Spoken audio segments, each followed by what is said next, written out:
So, we live in troubled times. Ha! What's new?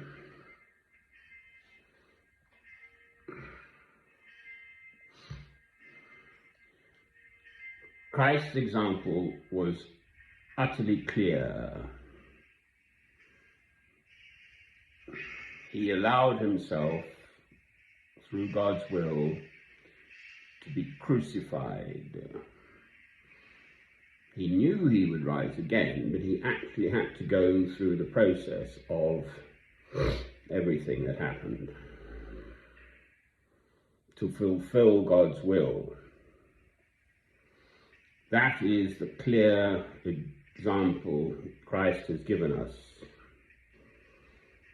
We do not resort, we Christians, I am a Christian, do not resort to physical violence to achieve whatever end is perceived.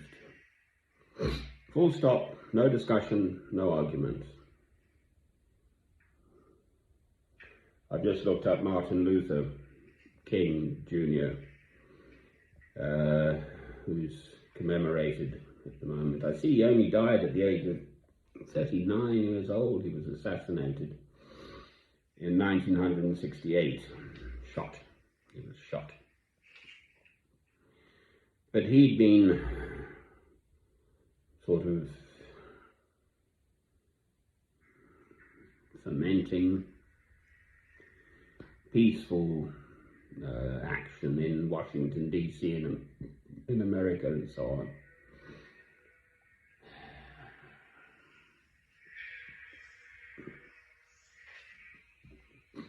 Christ's message is clear. If they strike you on one cheek, give unto them the other cheek. Every single hair on the head of your fellow man, woman, and child is precious and special. Amen.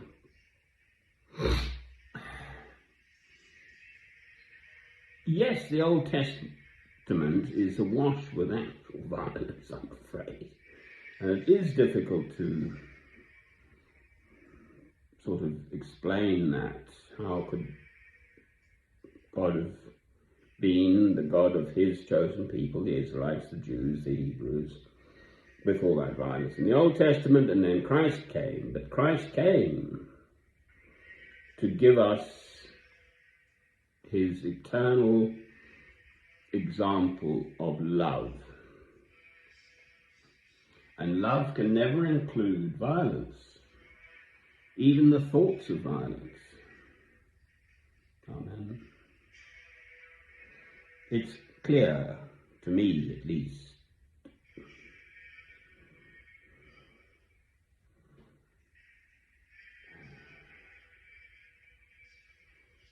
I mentioned Uganda yesterday. Museveni has been in power there for 35 years, and I think he's sort of rigged it so he's back in again. And Putin in Russia has been around for far too long.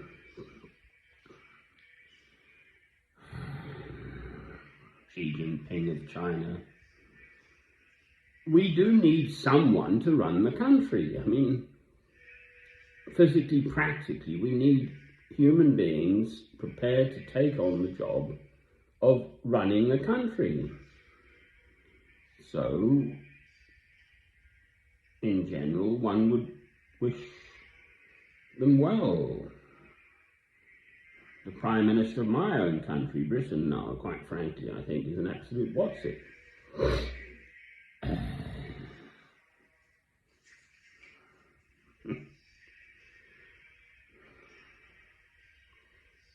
But behind him are tens of thousands of civil servants and the people who run the country, fix the pavements and etc. Pay taxes, collect taxes, to pay the police, to police a peaceful country. I have grown up mostly in London, my early years. And I've never known any sort of oppression or disruption or violence around me. That is not the experience of so many people. But personally, I've just had a perfectly sort of normal middle-class life in England, mostly.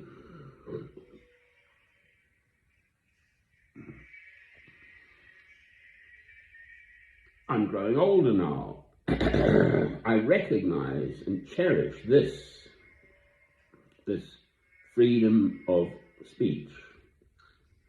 I've got over 3,000 films up on 5 channels now, I think, on YouTube.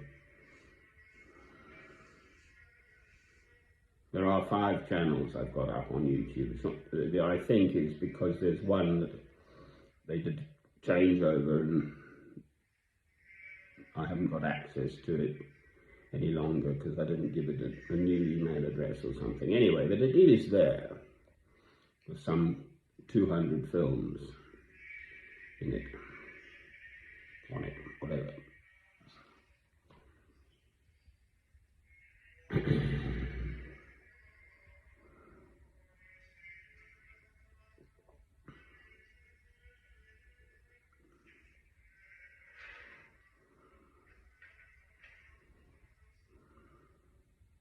This question of faith, people are prepared to die for it.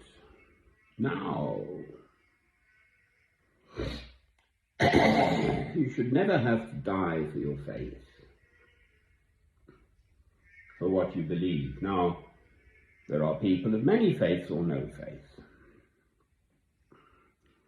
As a human being, I actually respect the other human beings'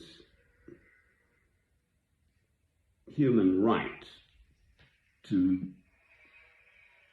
believe in whatever they want to believe in, quite frankly, as long as it doesn't foment violence and revolution. That's the sort of matter I'm trying to get my head around. Christ said, turn the other cheek, that's clear. Christ said, the other person, if they want your cloak, give them more. That's what Christ said. We had the Second World War. We, the West, replied with violence. What if we listened to God through Christ and replied with peaceful behavior to Germany, for instance, okay? It's just a for instance. I wasn't there in 1939 when, was it 1940? I think the 1st of September when Germany invaded Poland. What if we just said to them, you know, turn the other cheek to the Germans? Well, I wasn't there, so I can't say anything. The 2 wars in Iraq I can speak about. I've lived through them. I did not go on marches. It is not me. Yes, there were many, tens of thousands, I believe even millions of ordinary people here in Britain who objected and disagreed. But the First Minister of this, my country, Britain, Mr. Tony Blair, went ahead with it as George W. Bush's poodle, killing, murder and mayhem left, right and centre. Tens of thousands of innocent people killed in Iraq so we, the West, basically could have our oil. Well, you know, I mean, I just see that so clearly. But the great and the good get away with it. Mr. Tony Blair is never going to be tried for crimes against humanity. And Mr. George W. Bush, that's what ought to happen. in my view. Definitely. Never mind this current incumbent, he's just an awful little man with loads of money and a sort of brash personality who's kind of conned his way into where he is. But it's not just a con. 74 million people thought they voted for Trump. I said his name, bloody hell, excuse the French. I really try and avoid anything to do with that awful little man. Dignifying his presence by saying his name. He's an awful man.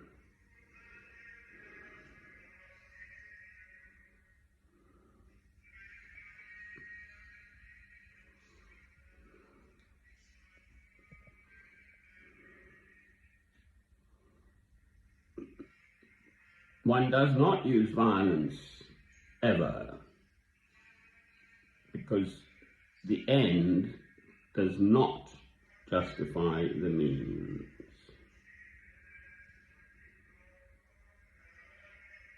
If whichever end you're wishing to achieve includes violence, then the whole pack of cards will fall down. And Christ is our teacher, our example. He stayed silent, and they accused him of this, that, and the other thing.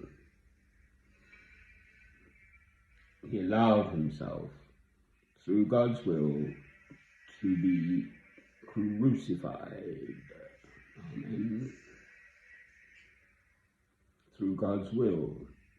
Knowing, he knew, of course he knew that he'd rise again, but he actually had to go through the pain and suffering of physical, actual crucifixion. We're coming up to Easter again, obviously. We're in, well, there was Epiphany now, and then, leading up to Easter again. It's April, it's quite early this year, I think. Beginning of April.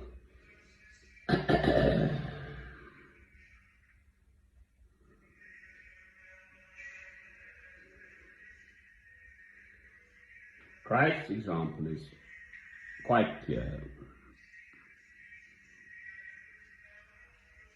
No matter what the authorities or anything, then one's response must be of love. Amen.